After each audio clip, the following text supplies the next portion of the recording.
نحمده ونستعينه ونستغفره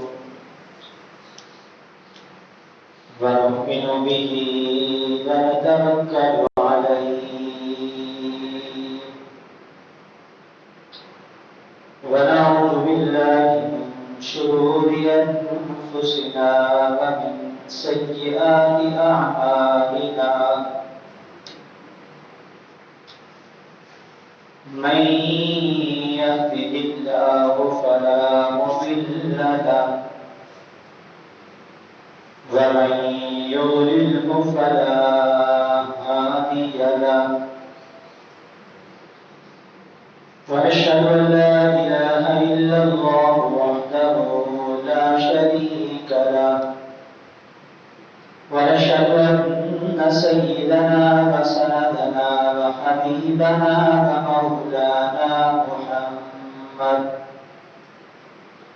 ومولانا محمدا عبده ورسوله أما بعد فأعوذ بالله من الشيطان الرجيم بسم الله الرحمن الرحيم من المؤمنين رجال صدقوا ما عاهدوا الله عليه فمنهم من قضى نحبه ومنهم من ينتظر وما بدلوا تبديلا صدق الله مولانا العظيم وصدق رسوله النبي الكريم ونحن على ذلك لمن الشاهدين والشاكرين والحمد لله رب العالمين اللهم صل على سيدنا ومولانا محمد وعلى آل سيدنا ومولانا محمد وبارك وسلم عليه قابل قدر دوست بزرگوں حق جل جلالہ کی توفیق سے قرآن مجید فرقان حمید کی آیت مبارکہ تلاوت کرنے کی سعادت حاصل کی۔ اس آیت میں اللہ رب العزت نے صحابہ کرام کی شان اور عظمت کو بیان فرمایا ہے۔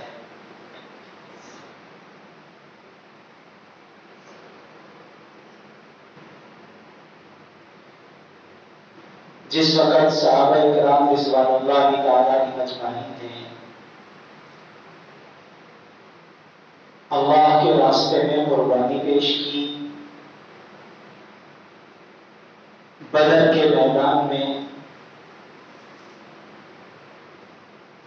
اسلام کی سربلندی کے لیے لڑائی کی، تو بہت سارے لوگ ایسے تھے جو بدر کی لڑائی میں شہید نہ ہو سکے۔ حضور پاک صلی اللہ علیہ وسلم کے ساتھ آپ کی جانثاری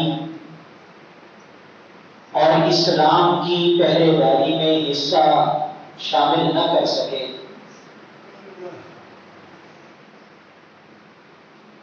تو پیچھے رہ جانے والوں میں سے حضرت عثمان رضی اللہ تعالیٰ عنہ اور دوسرے چند صحابہ تھے جنہوں نے اللہ سے دعا کی اور اس بات کا عہد کیا کہ آئندہ اگر کوئی موقع آئے گا تو ہم اسلام کی خاطر اپنی جان نچھاور کر دیں گے اور اسلام کی خاطر قربانی پیش کریں گے۔ تو اللہ جل جلالہ نے ان کے اس عزم کو ان کے اس ارادے کو قرآن مجید کے اندر ارشاد فرمایا کہ من المؤمنین رجال صدقوا ما عاهدوا اللہ علیہ، کہ مومنین میں سے بعض ایسے ہیں، رجال بعض مرد ایسے ہیں، اللہ جل جلالہ نے ان کو مرد کہا ہے، اور جیسے ہمارے ہاں بہادری کو مردانگی کہا جاتا ہے، حمیت، غیرت، جرأت اور شجاعت کو مردانگی کہا جاتا ہے، اسی طرح عربی کے اندر بھی رجال ایسے مردوں کو کہا جاتا ہے جو بہادر ہوتے ہیں، جن میں جرأت ہوتی ہے، شجاعت ہوتی ہے، جو بڑے سے بڑا کام کر گزرنے کو تیار ہوتے ہیں۔ اللہ نے ان لوگوں کو رجال کہا، من المؤمنین رجال، کہ مومنین میں سے ایسے مرد صدقوا ما عاهدوا اللہ علیہ، انہوں نے اللہ کے وعدے کو سچا کر دکھایا۔ آگے فرمایا منہم من قضى نحبہ، ان میں سے بعض ایسے ہیں کہ جنہوں نے اپنے عزم کا اظہار کر دیا اور وہ اللہ کے راستے میں شہید ہو گئے، اور بعض ایسے ہیں وَمِنْهُمْ مَن يَنْتَظِرُ، بعض ایسے ہیں جو انتظار میں ہیں، بعض ایسے ہیں جو انتظار میں ہیں کہ کب موقع آئے اور ہم کب اللہ کے راستے میں قربانی دیں، اپنی جان قربان کریں اور جنت کے مختصر ترین راستے پر چل کر جنت میں داخل ہو جائیں۔ کیونکہ آپ صلی اللہ علیہ وسلم نے فرمایا الجہاد طریق مختصر الی الجنہ، جہاد جنت کا مختصر ترین راستہ ہے۔ تو حضرت حسین رضی اللہ تعالی عنہ بھی ایسے ہی لوگوں میں تھے کہ جو اس انتظار میں تھے کہ اللہ کے راستے میں قربانی پیش کر کے اسلام کی خاطر جان دے دیں۔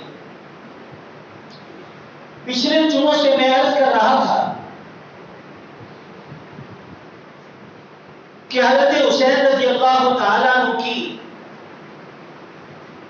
مکمل سیرت بیان کی جائے تو ہمیں اس سے بہت سارے سبق ملتے ہیں اور راستے ملتے ہیں، لیکن عام طور پہ مکمل سیرت بیان نہیں کی جاتی، جس کی وجہ سے حضرت حسین کی ادھوری زندگی ہمارے سامنے ہے۔ تو جب ادھوری زندگی ہمارے سامنے ہوگی تو ہمارا ایمان حضرت حسین کی زندگی سے مکمل طور پر تازہ نہیں ہوگا۔ کربلا کا واقعہ ہوا، اس کا پس منظر کیا تھا، وہ سازش کہاں سے چلی تھی، کیسے کیسے دشمنان اسلام نے، منافقین نے سازشیں کی تھی، اور کس طرح اسلام کے بڑے بڑے جرنیل، بڑے بڑے خلیفہ اور اسلام کے بڑے ہی معتبر لوگوں کو ان لوگوں نے شہید کیا اور مسلمانوں کو آپس میں لڑا دیا۔ تو پچھلے جمعے میں نے عرض کیا تھا کہ حضرت عمر رضی اللہ تعالیٰ عنہ کے زمانے سے ہی یہ سازش چل پڑی تھی۔ کوفہ اور بصرہ اور مصر کے لوگ مختلف ہیلوں بہانوں سے مسلمانوں کو پریشان کرتے تھے، امیر المومنین کو پریشان کرتے تھے۔ حضرت عثمان رضی اللہ تعالیٰ عنہ کے اخیر زمانے میں اس سازش نے پوری قوت کے ساتھ سر اٹھایا اور بہت سارے لوگوں کو عبداللہ بن سبا اور مالک بن حارث اشتر جیسے لوگوں نے اپنا ہم نوا بنا لیا، اپنا ہم آواز بنا لیا، ایک جماعت بنا لی جو مسلمانوں کو آپس میں لڑانے کی کوشش کرتی تھی، جو مسلمانوں کے عقائد کو خراب کرتی تھی. تو انہوں نے جماعت بنا کے یہ عقیدہ نکالا کہ حضرت علی تمام صحابہ سے افضل ہیں، لہذا ان کو خلیفہ ہونا چاہیے، وہی رسول اللہ کے وارث ہیں اور وہی رسول اللہ کے وصی ہیں، لہذا حق ان کا بنتا ہے کہ ان کو خلیفہ بنایا جائے. سب سے پہلے یہ عقیدہ ایک یہودی نے ایجاد کیا جس کا نام عبداللہ بن سبا تھا، جو یمن کا رہنے والا تھا. حضرت عثمان رضی اللہ تعالیٰ عنہ نے اس کو کوفہ سے نکال کر شام میں بھیج دیا. تو جب وہاں بھی یہ شرارتیں کرنے لگا تو حضرت امیر معاویہ نے اس کو شام سے نکال کر مصر بھیج دیا. یہ در بدر کی ٹھوکریں کھاتا رہا لیکن اپنی شرارتوں سے باز نہیں آیا. مسلمانوں کو ورگلانا، ان کے عقائد کو خراب کرنا، صحابہ میں آپس میں پھوٹ ڈالنا اور آپس میں ایسی نفرت کی باتیں ایجاد کرنا کہ جس سے معلوم ہوتا تھا کہ صحابہ کے درمیان نعوذ باللہ دشمنی تھی، نفرت تھی. تو سب سے پہلے اس آدمی نے، عبداللہ ابن سبا یہودی نے، یہ موقف اختیار کیا کہ حضرت علی کا خلیفہ ہونے کا حق بنتا تھا، حضرت ابو بکر، حضرت عمر اور حضرت عثمان کی خلافت ناجائز تھی.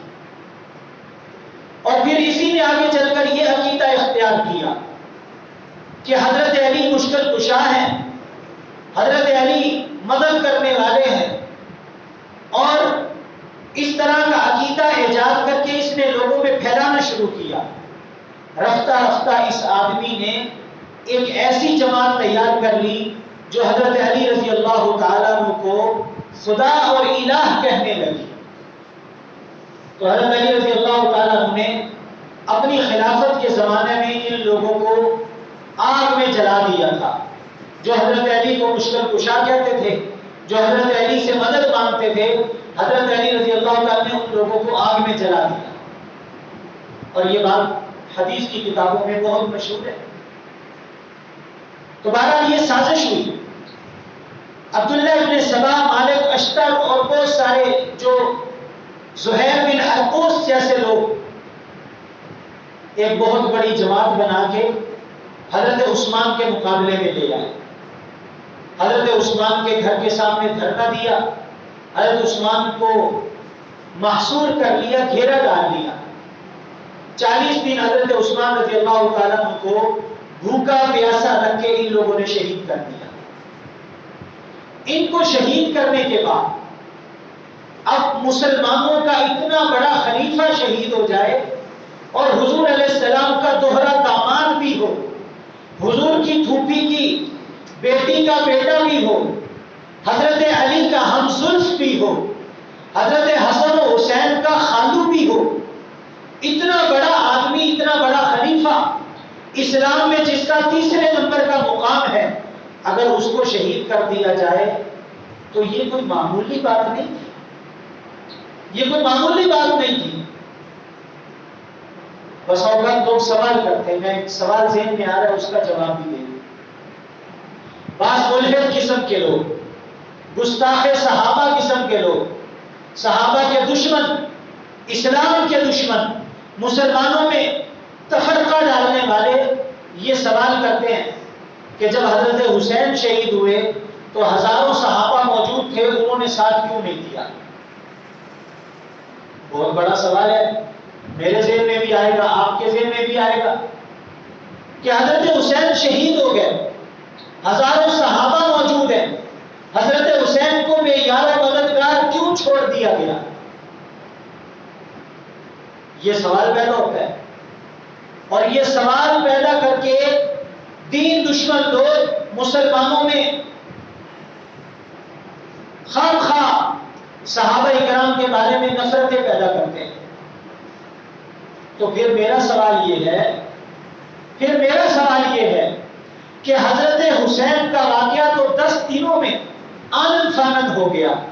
کسی کو اس کی اطلاع ہی نہیں تھی کہ ایسا ہو جائے گا، امید ہی نہیں تھی۔ حضرت حسین کا واقعہ 10 دنوں کے اندر اندر ہو گیا، معاملہ نمٹ گیا، اور حضرت عثمان کا معاملہ 40 دن تک چلا ہے۔ 40 دن تک دشمنان اسلام نے، منافقین نے حضرت عثمان کا محاصرہ کیا ہے، حضرت عثمان کا پانی بند کیے رکھا ہے، کھانا بند کیے رکھا ہے، حضرت عثمان پہ پابندی لگا دی، مسجد نبوی کے اندر خود نمازیں پڑھاتے رہے۔ تو اس وقت حضرت علی بھی مدینے میں موجود تھے، حضرت حسن بھی موجود تھے، حضرت حسین بھی موجود تھے۔ تو پھر اس کا مطلب کیا ہوا؟ نعوذ باللہ، جیسے کہ ناسبی لوگ کہتے ہیں، ناسبی لوگ کہتے ہیں کہ حضرت علی نے حضرت عثمان کو قتل کروایا۔ تو پھر اس کا کیا مطلب ہوا کہ حضرت علی مدینے میں موجود ہے، حسن و حسین مدینے میں موجود ہیں، بلکہ عثمان کے دروازے میں کھڑے ہیں۔ اگر حضرت عثمان کا قتل ہو جانا اس میں حضرت حسن و حسین کا قصور نہیں ہے، تو پھر حضرت حسن کا شہید ہو جانا اس میں صحابہ اکرام کا قصور نہیں ہے۔ اگر انہیں پتا ہوتا اس بات کا تو وہ ضرور ساتھ دیتے، لیکن جتنی تیزی سے یہ واقعات ہوئے اتنی تیزی سے کوئی بندہ وہاں پہنچ ہی نہیں سکتا تھا۔ دور دراز کا سفر، گدھوں پہ، اونٹوں پہ اور گھوڑوں پہ سفر کر کے جتنی دیر میں وہ وہاں پہنچتے کام تمام ہو چکا تھا، اور سارے صحابہ ایک جگہ اکٹھے بھی نہیں تھے۔ صحابہ تو حضور علیہ السلام کی وفات کے بعد پوری دنیا میں پھیل گئے تھے۔ سندھ میں صحابہ کی قبریں، عمر کوٹ ہے سکھر کے قریب، وہاں بڑے مشہور صحابی ہیں حضرت عمر ابن عبسہ، ان کی مدینے کے رہنے والے، ان کی قبر سندھ میں ہے۔ کشمیر میں صحابہ کی قبریں ہیں، جھنگ میں صحابہ کی قبریں ہیں، پنجگور بلوچستان میں صحابہ کی قبریں ہیں، پشاور میں حضرت حبیب ابن مسلمہ کی قبر ہے جس کی میں نے بھی زیارت کی ہے، اور وہاں حضرت حبیب ابن مسلمہ صحابی اور ان کے ساتھ تقریباً 39 آدمی جو ایک قبر کے اندر یوں دفن ہے۔ وہ لمبی قبر ہے، اس کا آدھا حصہ انہوں نے عورتوں کی زیارت کے لیے اور آدھا مردوں کی زیارت کے لیے رکھا ہوا ہے، کیونکہ وہ پٹھان لوگ ہیں، غیرت مند ہیں، ہمارے درباروں کی طرح وہاں نہیں ہے، وہاں پابندی ہے، عورتیں مردوں میں نہیں جا سکتی، مرد عورتوں میں نہیں جا سکتے، تو اس لیے انہوں نے علیحدہ علیحدہ قبر کا حصہ رکھا ہوا ہے۔ تو حبیب ابن مسلمہ مدینے کے رہنے والے ہیں، پشاور میں ان کی قبر ہے۔ صحابہ اکرام دور دور تک پھیل گئے تھے، کوئی امریکہ چلا گیا، کوئی یورپ چلا گیا، کوئی اندلس چلا گیا، کوئی چائنا چلا گیا۔ حضور علیہ السلام نے جو ذمہ داری ان پہ ڈالی تھی، صحابہ اکرام ان ذمہ داریوں کو لے کے دور دراز علاقوں تک پھیل گئے تھے۔ آج اردن اور شام میں دیکھ لیں، کہاں اکرمہ بن ابی جہل، زرار ابن ازور، شرحبیل ابن حسنہ، حضرت خالد بن ولید، عبیدہ ابن جراح، حضرت معاذ ابن جبل، یہ سارے مکے کے رہنے والے لوگ ہیں، اور ان کی قبریں اردن میں ہیں۔ کہاں پیدا ہوئے اور کہاں شہید ہوئے، جہاں شہید ہوئے وہیں دفن ہو گئے۔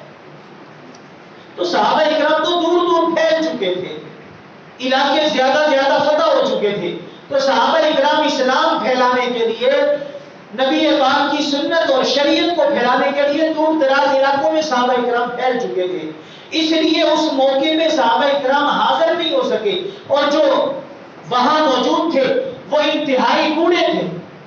حضرت زید بن ارقم شروع کے مسلمان ہیں، جن کے گھر میں حضور علیہ السلام مکے میں تبلیغ کیا کرتے تھے، یہ زید بن ارقم وہ ہیں۔ اتنے بوڑھے تھے کہ آنکھوں سے صحیح نظر بھی نہیں آتا تھا۔ انس بن مالک وہاں موجود تھے جن کی 120 سال عمر تھی۔ تو بوڑھے صحابہ اس وقت وہاں موجود تھے، تو وہ کیا کر لیتے؟ تو بہرحال جو آدمی الزام دے گا صحابہ پہ، ہم اس سے یہ سوال کرنے کا حق رکھتے ہیں کہ علی اور حسن و حسین کے مدینے میں موجود ہوتے ہوئے خلیفۃ الرسول، خلیفہ اسلام کا قتل کیسے ہو گیا؟ بہرحال بات لمبی ہو جائے گی۔ حضرت عثمان رضی اللہ تعالیٰ عنہ کو شہید کر دیا گیا، حضرت علی نے بھی افسوس کیا، حضرت حسن و حسین نے بھی افسوس کیا، صحابہ اکرام کو بہت افسوس ہوا۔ تو جب یہ اتنا بڑا کام ہو گیا تو اب یہ لوگ جو کوفہ اور بصرہ سے تقریباً 20,000 کا لشکر لے کے خلیفہ اسلام کو قتل کرنے کے لیے آئے تھے، اور یہ منافقین تھے، کیونکہ حدیث پاک میں ہے، صحاح ستہ کی روایت ہے، حدیث کی معتبر ترین کتاب میں ہے، آپ صلی اللہ علیہ وسلم نے فرمایا تھا کہ عثمان پر کچھ بلوائی حملہ کریں گے وہ منافق ہوں گے۔ حضور علیہ السلام نے پیشین نہیں فرمائی، آپ نے ان کو منافق کہا، تو وہ منافقین تھے جنہوں نے آ کے حضرت عثمان کو شہید کیا۔ جب اتنا بڑا کام انہوں نے کر دیا، اب یہ پچھتائے کہ اب اگر مسلمان اکٹھے ہو گئے ہماری خیر نہیں۔ تو ان لوگوں نے جلدی سے حضرت علی رضی اللہ تعالیٰ عنہ کو پکڑا۔ حضرت علی رضی اللہ تعالیٰ عنہ کو کیوں پکڑا؟ اس لیے کہ حضور پاک صلی اللہ علیہ وسلم نے جن 10 آدمیوں کو جنت کی بشارت سنائی تھی، ان 10 آدمیوں میں اس وقت 3 موجود تھے، حضرت زبیر، حضرت طلحہ اور حضرت علی۔ حضرت زبیر اور حضرت طلحہ میں حضرت علی کی شان زیادہ تھی کیونکہ وہ حضور علیہ السلام کے رشتہ دار بھی تھے، اور حضرت عمر رضی اللہ تعالیٰ عنہ نے جن لوگوں کو خلافت کے لیے مقرر کیا تھا ان میں حضرت علی رضی اللہ تعالیٰ عنہ موجود تھے۔ تو ان لوگوں نے حضرت علی رضی اللہ تعالیٰ عنہ کے ہاتھ پہ بیعت کر لی۔ مدینے کے جتنے صحابہ موجود تھے، صحابہ کی اولادیں موجود تھی، انہوں نے بھی حضرت علی رضی اللہ تعالیٰ عنہ کے ہاتھ پہ بیعت کر لی۔ اب یہ لوگ سارے کوفے اور بصرے کے تھے، انہوں نے حضرت علی رضی اللہ تعالیٰ عنہ کو مدینے سے اٹھایا اور کوفے کی طرف لے کے چلے گئے۔ صحابہ اکرام نے حضرت علی کو روکا، خود حضرت حسن نے حضرت علی کو روکا کہ ابا جان آپ مدینہ چھوڑ کر مت جائیں، اگر آپ مدینہ چھوڑ کر چلے گئے تو یہ اسلام کا نقصان ہوگا۔ ایک یہودی عالم تھے لیکن مسلمان ہو چکے تھے، انہوں نے حضرت علی رضی اللہ عنہ سے فرمایا کہ اگر آپ مدینہ سے چلے گئے تو دوبارہ کوئی بھی خلیفہ اسلام مدینے میں نہیں آ سکے گا، اور آج تک ایسا ہی ہے، مدینہ دوبارہ اسلام کا مرکز نہیں بن سکا، کبھی بھی یہاں کوئی خلیفہ یا کسی نے اس کو ہیڈ کوارٹر اور دارالخلافہ نہیں بنایا اور قیامت تک نہیں بنے گا۔ انہوں نے تورات پڑھی تھی، زبور پڑھی تھی، اس لیے انہوں نے کہا تھا، لیکن جو حضرت علی کو مجبور کر رہے تھے انہوں نے فوراً تلواریں تان لی۔ حضرت علی نے روکا، بھئی ایسا نہ کرو، یہ صحابی رسول ہے، تم کیا کرنے لگے ہو؟ صحابی رسول کو شہید کر دو گے۔ تو تاریخ کی کتابوں میں لکھا ہے کہ حضرت علی نے ان کو کہا تھا کہ میں خلافت قبول نہیں کرتا، میں خلافت قبول نہیں کرتا۔ تو ان لوگوں نے حضرت علی کو کہا اگر آپ ہماری بیعت تسلیم نہیں کرتے، خلافت قبول نہیں کرتے، تو ہم آپ کو بھی عثمان کے پاس پہنچا دیں گے۔ تو چونکہ مسلمانوں کا امیر کوئی نہیں تھا اور بہت بڑی جنگ ہونے کا خطرہ تھا، اس لیے حضرت علی رضی اللہ تعالیٰ عنہ نے مجبوراً پھر وہ ان لوگوں کے بیعت کو قبول کیا۔ ان لوگوں نے حضرت علی کو ووٹ دے کے حضرت علی کو خلیفہ بنا دیا۔ اس کے بعد کیا ہوا؟ حضرت عثمان جب شہید ہوئے تو حضرت عثمان کی انگلیاں اور ان کا خون آلود لباس اور خون جس قرآن پہ گرا تھا، یہ ساری چیزیں لوگ لے کے حضرت معاویہ کے پاس چلے گئے۔ پہلے مکہ میں گئے، مکہ میں لوگوں کو دکھایا کہ یہ دیکھو خلیفۃ الرسول کے ساتھ کیا ہوا۔ لوگ دھاڑے مار کے روتے تھے، افسوس کرتے تھے۔ مکہ میں حضرت عائشہ تھی، حضرت طلحہ اور حضرت زبیر بھی مدینے سے مکہ چلے گئے۔ تو ان لوگوں نے کہا کہ سازش کی جڑ کو پکڑنا چاہیے۔ اب حضرت علی تو مدینے میں ہے، اس بات کو اچھی طرح سمجھ لیجیے۔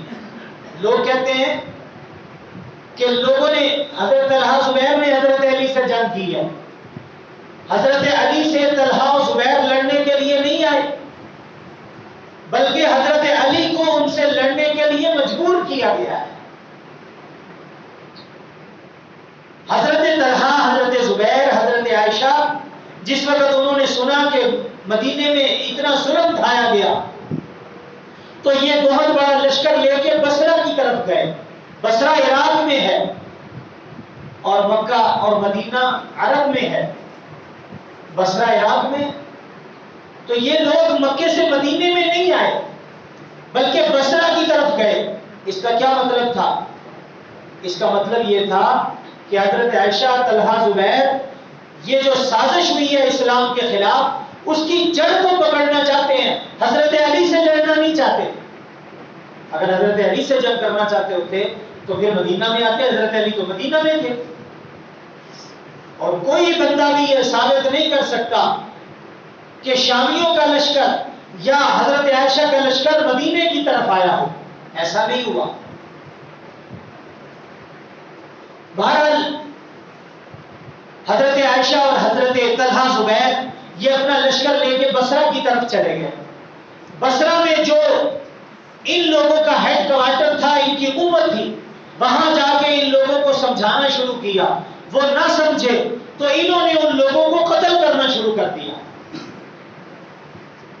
تو اب پیچھے ہیڈ کوارٹر میں حضرت طلحہ، زبیر اپنا لشکر لے کے ان لوگوں کا خاتمہ کر رہے تھے، ان کی سازش کو ناکام بنا رہے تھے. ظاہر ہے فوج آگے گئی ہوئی ہو تو اس کو کنٹرول تو اسلام آباد میں کرنا ہے نا. کیوں؟ اسلام آباد ہمارا ہیڈ کوارٹر ہے، بارڈر پہ فوج لڑ رہی ہے، اس کو راشن، اس کو پانی، اس کو کھانا، اس کو گولی، اس کو بم بارود تو اسلام آباد میں دینا ہے. تو اب یہ جو لوگ بصرے سے حضرت عثمان کو شہید کرنے کے لیے آئے تھے، ان کو کھانا، پانی، راشن، پیسہ، دولت تو بصرے سے ہی ان کو ملنی تھی. بصرہ ان کا ہیڈ کوارٹر تھا. تو اس لیے ان لوگوں نے چاہا کہ ہم ان کے ہیڈ کوارٹر کو تباہ کر دیں تاکہ یہ لوگ نہتے ہو جائیں. تو حضرت عائشہ اپنے لشکر کو لے کے بصرہ میں گئی. تو وہاں جا کے ان لوگوں کو جب قتل کرنا شروع کیا، ان کو مارنا بھگانا شروع کیا، تو ان کے جو لوگ تھے حضرت علی کے ساتھ، وہ بھی تقریباً 20,000 کا لشکر تھا. تو انہوں نے حضرت علی کو مجبور کیا کہ چلو بصرہ کی طرف چلو. کیوں؟ وہاں ان کی قوت کو توڑا جا رہا تھا. تو بہرحال حضرت علی کو لے کے یہ چل پڑے.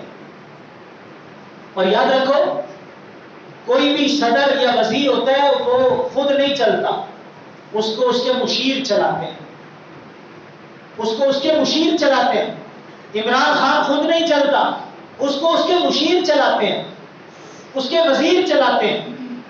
تو حضرت علی رضی اللہ تعالیٰ عنہ جو خلیفہ تھے، کسی نے پوچھ لیا کہ ابو بکر و عمر عثمان کے زمانے میں اسلام کو اتنی ترقی ملی اور آپ کے زمانے میں اسلام کو ترقی کوئی نہیں ملی. تو حضرت علی نے فرمایا کہ ان کے مشیر ہم تھے، ہمارے مشیر تم ہو. اگر انہوں نے اسلام میں ترقی اسلام کو بخشی ہے تو ان کے وزیر اور مشیر ہم تھے. اور اگر ہم اسلام کی ترقی اور اسلام کی سربلندی میں بظاہر کوئی کام نہیں کر سکے، اس کی وجہ یہ ہے کہ ہمارے وزیر اور مشیر تم ہو، تو یہ تمہارا قصور ہے. یہ لشکر حضرت علی کو لے کے بصرہ کی طرف چل پڑا. اب بصرہ میں جب پہنچے تو وہاں حضرت علی رضی اللہ تعالیٰ عنہ نے حضرت عائشہ کو، حضرت طلحہ، زبیر کو پیغام بھیجا. پوچھا کہ تمہاری کیا نیت ہے، تمہارا کیا ارادہ ہے. تو حضرت عائشہ، طلحہ، زبیر نے فرمایا کہ ہمارا ارادہ اصلاح کا ہے. ہم امت میں اصلاح چاہتے ہیں. ہم چاہتے ہیں کہ یہ جو سازش ہو گئی ہے اس کو ختم کریں اور مسلمانوں کو متحد کریں. قاصد نے آ کے پیغام سنایا. حضرت علی نے فرمایا میرا ارادہ بھی اصلاح کا ہے. تو نہ ارادہ ان کا لڑنے کا تھا، نہ ارادہ ان کا لڑنے کا تھا. درمیان میں صلح صفائی کی بات ہو گئی. حضرت قعقاع جو پیغام لانے والے تھے، انہوں نے کہا کہ کل صبح یہ ٹائم بنا ہے، حضرت عائشہ اور حضرت علی کی ملاقات ہوگی اور دونوں کی صلح ہو جائے گی، دونوں کا لشکر آپس میں مل جائے گا. اب حضرت علی کے لشکر میں باغی تھے جنہوں نے حضرت عثمان کو شہید کیا. حضرت طلحہ اور زبیر کے لشکر میں مخلص مسلمان تھے. حضرت علی رضی اللہ تعالیٰ نے اعلان فرما دیا، تاریخ کی کتابوں میں یہ بات موجود ہے. حضرت علی نے اعلان فرما دیا کہ کل ہمارا اور حضرت عائشہ کا لشکر آپس میں مل جائے گا، ہماری صلح ہو جائے گی. لہذا جو لوگ حضرت عثمان کے قتل میں شریک تھے وہ ہمارے ساتھ شامل نہ ہوں. اب جب حضرت علی نے یہ اعلان بیان فرما دیا اگلے دن صلح ہونی تھی تو منافقوں کو تو پاؤں کے نیچے سے زمین نکل گئی کہ اگر مسلمان سارے اکٹھے ہو گئے ہمارا تو تیا پانچا ہو جائے گا، ہمارا تو خاتمہ ہو جائے گا۔ انہوں نے راتوں رات مشورہ کیا، راتوں رات مشورہ کیا عبداللہ ابن سبا اور اس کی پوری شورا نے، جو ان کی جماعت کے سربراہ تھے، انہوں نے مشورہ کیا راتوں رات۔ کیا مشورہ ہوا کہ 10 بندے علی کے لشکر میں ہوں گے، 10 بندے عائشہ کے لشکر میں ہوں گے، صبح اندھیرے میں ہی حملہ کر دیں گے۔ تو وہ سمجھیں گے انہوں نے حملہ کر دیا اور یہ سمجھیں گے انہوں نے حملہ کر دیا، درمیان میں 4 منافقوں کی تھی اور پھر ایسا ہی ہوا، 10 بندے ادھر چلے گئے، 10 بندے ادھر رہ گئے، تو انہوں نے ان پہ حملہ کر دیا، انہوں نے ان پہ حملہ کر دیا۔ یہ پوچھتے تھے وہ کیا ہوا؟ عائشہ نے بدعہدی کی ہے، وعدہ خلافی کی ہے۔ وہ پوچھتے کیا ہوا؟ علی نے وعدہ خلافی کی ہے۔ تو ان کو کہتے ہیں علی نے وعدہ خلافی کر دی، ان کو کہتے ہیں عائشہ نے وعدہ خلافی کر دی رضی اللہ عنہ۔ اس طرح منافقوں نے حضرت علی اور حضرت عائشہ سلام اللہ علیہا کو آپس میں لڑا دیا۔ تو یہ منافقوں کی چال تھی، منافقوں کی ایک سازش تھی جس کی وجہ سے مسلمان آپس میں لڑ پڑے، مسلمان آپس میں لڑ پڑے۔ اس کے بعد کم کر بہرحال بہت بڑا مسلمانوں کا نقصان ہوا، تقریباً 12,000 مسلمان جنگ جمل میں مسلمان آپس میں ایک دوسرے کے ہاتھوں شہید ہو گئے۔ حضرت علی رضی اللہ تعالی نے حضرت عائشہ کو آگے بڑھ کے ان کی سواری کی لگام پکڑی اور لوگوں کو ہٹا کے خود بچایا۔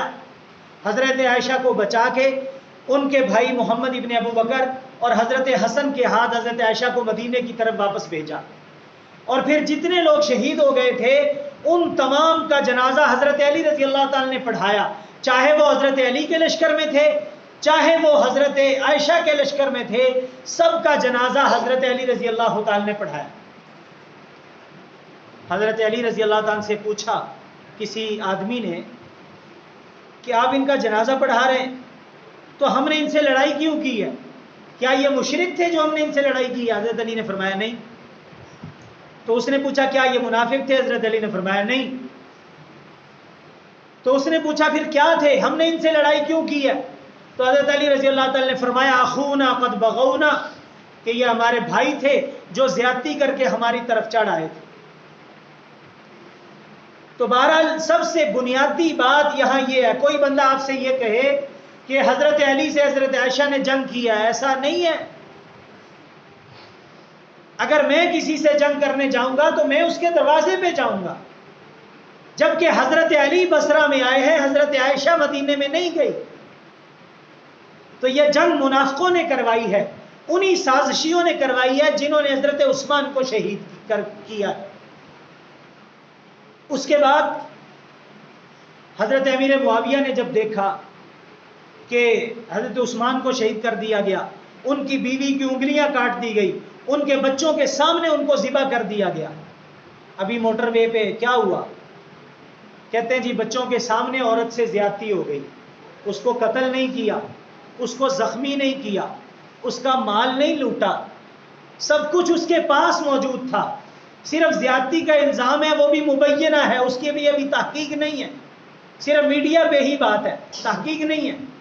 لیکن ہر بندہ دل میں یہ سوچتا ہے یار واقعی زیادتی ہوئی ہے، ایسا نہیں ہونا چاہیے، واقعی زیادتی ہوئی ہے، ایسا نہیں ہونا چاہیے کہ بچوں کے سامنے اس عورت سے زیادتی ہو گئی، تو خلیفۃ الرسول کو بچوں کے سامنے ذبح کر دیا گیا، خلیفہ کی بیوی کی انگلیاں کاٹ دی گئی، تو یہ زیادتی نہیں ہے؟ 1400 سال بعد ایک دل رکھنے والا، ایمان رکھنے والا مسلمان اگر موٹر وے پہ غیر مصدقہ مبینہ زیادتی کا درد رکھتا ہے تو اسے حضرت عثمان کا بھی درد رکھنا چاہیے کہ جن کو بچوں کے سامنے ذبح کر دیا گیا، اور نبی کی 2 بیٹیوں کا وہ خامد ہے اور نبی کا دوہرا داماد ہے۔ تو یہ معاملہ ہے۔ جب حضرت امیر معاویہ رضی اللہ تعالی نے اور شام کے لوگوں نے دیکھا حضرت عثمان کے بیٹے حضرت امیر معاویہ رضی اللہ تعالیٰ کے پاس چلے گئے جو مدعی تھے اس مقدمے کے. حضرت امیر معاویہ مقدمہ لے کے آئے تھے. وہ حضرت علی کو خلیفہ تسلیم کرتے تھے, اپنے سے افضل سمجھتے تھے, ان سے مسائل بھی پوچھتے تھے. یہ ساری باتیں کتابوں میں, تاریخ کی کتابوں میں موجود ہے کہ حضرت امیر معاویہ حضرت علی سے مسائل پوچھتے تھے. حضرت امیر معاویہ حضرت علی سے مشورہ بھی کرتے تھے. لیکن حضرت امیر معاویہ احتجاج کے لیے آئے تھے اور اصلاح کے لیے آئے تھے, قصاص کا مطالبہ کرنے آئے تھے. کیوں؟ حضرت عثمان کے جو بیٹے تھے وہ حضرت امیر معاویہ کے ساتھ تھے اور وہ مدعی تھے اس مقدمے کے. حضرت علی خلیفہ تھے, حاکم سے دعویٰ کرنے والے حضرت امیر معاویہ کے ساتھ تھے, اور حضرت امیر معاویہ خود حضرت عثمان کے چچا کے بیٹے ہیں جو اس مقدمے کے مدعی ہیں. تو انہوں نے حضرت علی سے اس کا مطالبہ کیا. حضرت علی رضی اللہ تعالیٰ عنہ فرمانے لگے بھئی دیکھو خلاصہ, حضرت علی فرمانے لگے بھئی دیکھو میرا ارد گرد سارا باغیوں سے بھرا ہوا ہے, جو بصرے کے, کوفے کے, مصر کے شرارتی لوگ تھے, میرے ارد گرد وہ ہے. اب میں کیا کروں؟ آپ میری مجبوری کو سمجھو, میں قصاص نہیں لے سکتا. ایک تو کسی نے دیکھا نہیں, کوئی معتبر گواہ موجود نہیں کہ کس نے حضرت عثمان کو شہید کیا ہے. ہاں سہولت کار موجود ہیں, سہولت کار موجود ہیں, ان کے نام موجود ہیں, لیکن ان سے قصاص کیسے لیا جا سکتا ہے؟ حضرت علی کی بھی مجبوری تھی, ارد گرد باغی تھے, شرارتی لوگ تھے. حضرت امیر معاویہ رضی اللہ تعالیٰ نے پیغام بھیجا کہ ٹھیک ہے اگر آپ قصاص نہیں لے سکتے, آپ کی مجبوری ہے, تو پھر آپ ایسا کیجئے کہ جن لوگوں نے حضرت عثمان کو شہید کیا ان کو ہمارے حوالے کر دیں. قاصد یہ پیغام لے کے آیا, پیغام لے کے آیا تو حضرت علی رضی اللہ تعالیٰ کے لشکر میں جو باغی موجود تھے وہ 20,000 کا لشکر باہر نکل کے کھڑا ہو گیا, کہنے لگا کہ ہم قاتلین عثمان ہیں, آؤ جس نے قصاص لینا ہے وہ ہم سے لے. ہم قاتلین عثمان ہیں, جس نے قصاص لینا ہے وہ ہم سے لے. تو حضرت علی نے فرمایا بھی دیکھو معاملہ کیسا عجیب معاملہ ہوا پڑا ہے, اب 20,000 بندہ قصاص دینے کو تیار ہے, اب تم بتاؤ میں کیا کروں. حضرت امیر معاویہ رضی اللہ تعالیٰ عنہ مجبوری سمجھ گئے. حضرت امیر معاویہ نے فرمایا ٹھیک ہے. حضرت علی کا موقف یہ تھا کہ مخلص لوگ میرے ساتھ آ جائیں, میرا لشکر مضبوط ہو جائے, میرے بازو مضبوط ہو جائیں, میری خلافت مضبوط ہو جائے, پھر میں ان باغیوں سے بدلہ لوں. جب تک میرے بازو ہی مضبوط نہیں ہوتے, میرا لشکر ہی مضبوط نہیں ہوتا, حاکم اگر کرپشن ختم کرنا چاہے تو نہیں ختم کر سکتا. عمران خان صاحب جتنا مرضی زور لگا لیں کرپشن ختم نہیں کر سکتے جب تک کہ عوام ساتھ نہیں دیتی, مخلص لوگ ساتھ نہیں دیتے. وہ کرپشن کو کیسے ختم کر سکتے؟ عمران خان کہتا ہے جی کرپشن نہ کرو, نیب کہتی ہے, میسج بھی بھیجتی ہے نو کرپشن, سے ٹو نو کرپشن. کہنے سے کیا ہوتا ہے؟ اگر ایک بندہ تھانے میں جا کے کہتا ہے ایس ایچ او صاحب یہ 10,000 20,000 لے لو, ہمارا مقدمہ یوں کا یوں کر دو, اب پیسے آتے ہوئے کس کو دکھتے ہیں؟ سسٹم تو نیچے سے ہی خراب ہے. جب تک عوام مخلص لوگ ساتھ نہیں دیتے اس وقت تک حاکم کچھ بھی نہیں کر سکتا. تو حضرت علی رضی اللہ تعالیٰ بھی اسی طرح تھے. حضرت علی کا بھی یہی موقف تھا کہ جب تک تم مخلص لوگ میرا ساتھ نہیں دو گے میں ان باغیوں کو کیسے دور کر سکتا ہوں. اور یہ ہیں بھی تھوڑے سے نہیں. بہرحال حضرت امیر معاویہ رضی اللہ تعالیٰ کے ساتھ بھی تقریباً کئی مہینوں تک مذاکرات چلتے رہے, کئی مہینوں تک مذاکرات چلتے رہے. کسی نے 6 مہینے لکھا ہے, کسی نے 4 مہینے, کسی نے 5 مہینے. تھوڑا عرصہ نہیں تھا, کئی مہینے تک مذاکرات چلتے رہے. بالآخر صلح ہو گئی.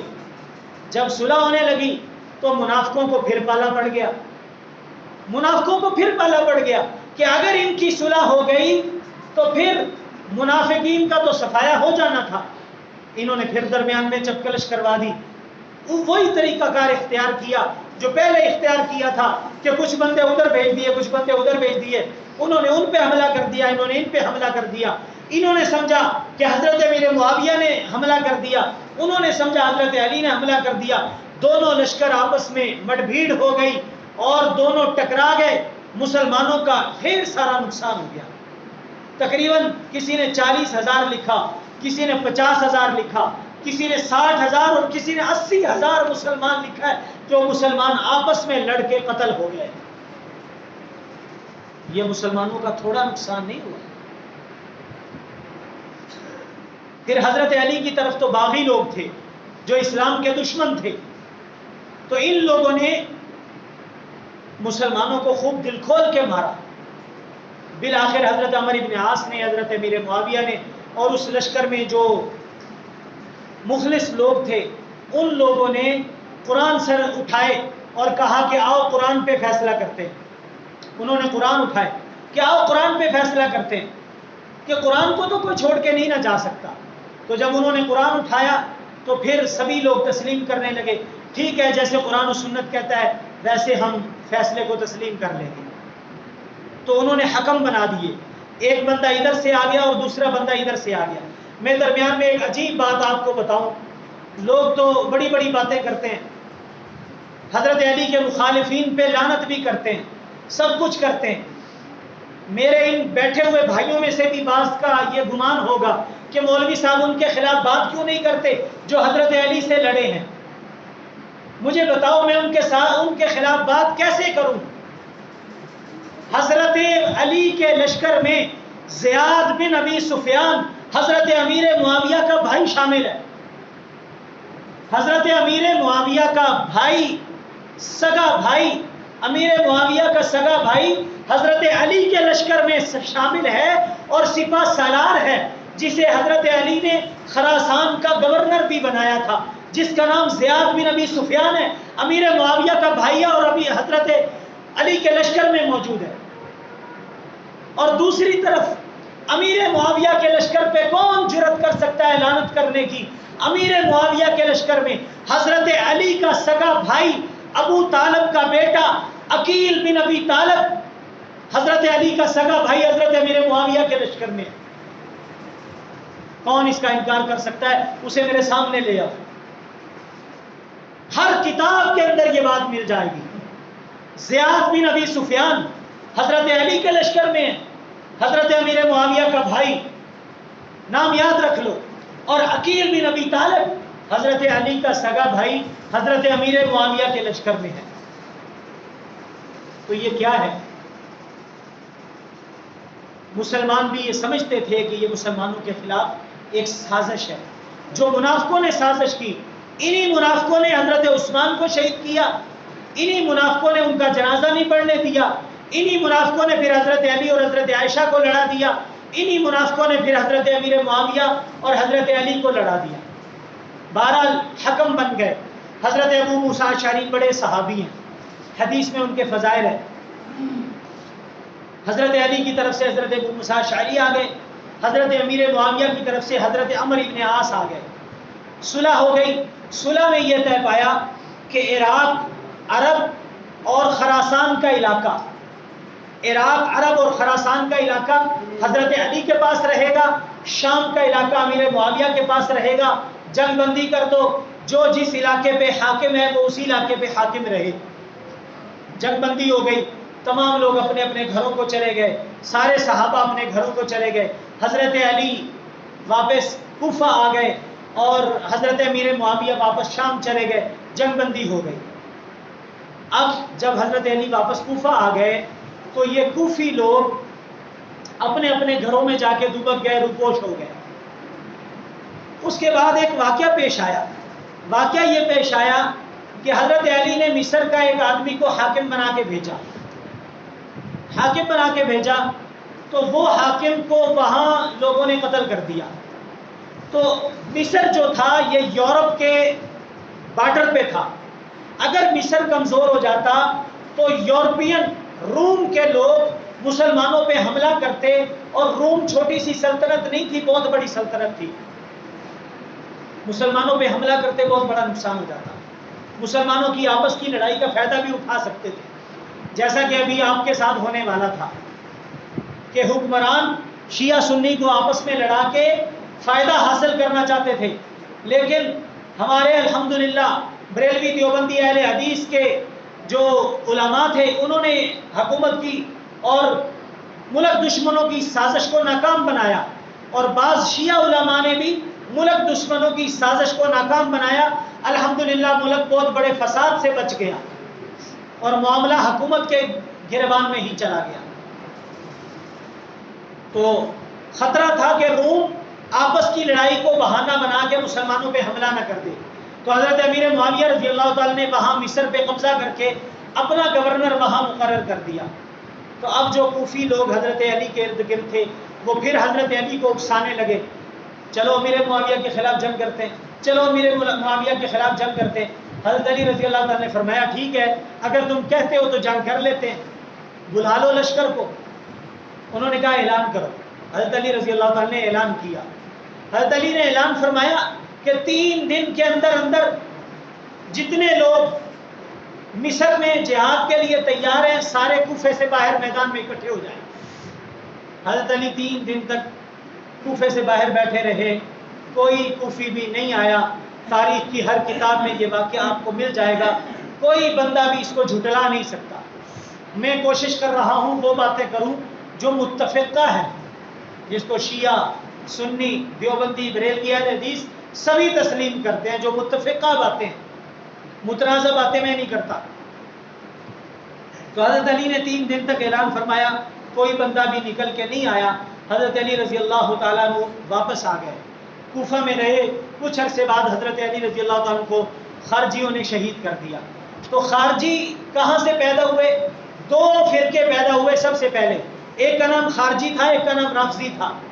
رافضی یہ کہتے تھے کہ حضرت علی مشکل کشا ہیں، حضرت علی الہ ہیں، حضرت علی تمام صحابہ سے افضل ہیں، حضرت ابوبکر و عمر عثمان نے ظلم کیا تھا، صحابہ کرام کو برا بھلا کہتے تھے، وہ لوگ رافضی ہو گئے۔ اور خارجی جو لوگ تھے، حضرت علی کے جب صلح ہوئی حضرت امیر معاویہ سے، حضرت امیر معاویہ سے صلح کی صورت میں تقریباً 12,000 آدمی حضرت علی کے لشکر سے نکل کے علیحدہ ہو گئے۔ اب ان کو پتا تھا ہماری خیر نہیں ہے، حضرت علی کے لشکر سے علیحدہ ہو گئے، اور انہوں نے حضرت علی کو بھی کافر قرار دے دیا اور حضرت امیر معاویہ کو بھی کافر قرار دے دیا۔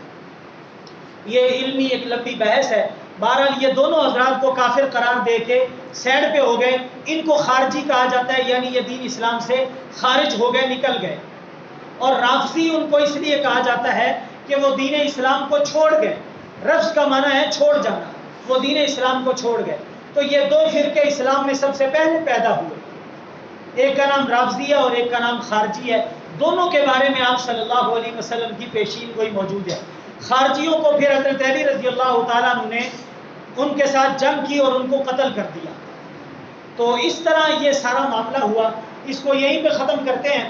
تو یہ سازش ہوئی ہے جو حضرت علی کے زمانے خلافت میں یوں چلتی رہی، بالآخر صلح ہوئی، لیکن ان منافقوں نے اس صلح کو قبول نہ کیا اور حضرت علی رضی اللہ تعالیٰ عنہ کو پریشان کیا، بالآخر حضرت علی رضی اللہ تعالیٰ عنہ کو شہید کر دیا۔ اس کے بعد حضرت حسن آئے اور پھر انہوں نے حضرت امیر معاویہ سے کیسے صلح کی، یہ انشاءاللہ آئندہ جمعے میں بیان کیا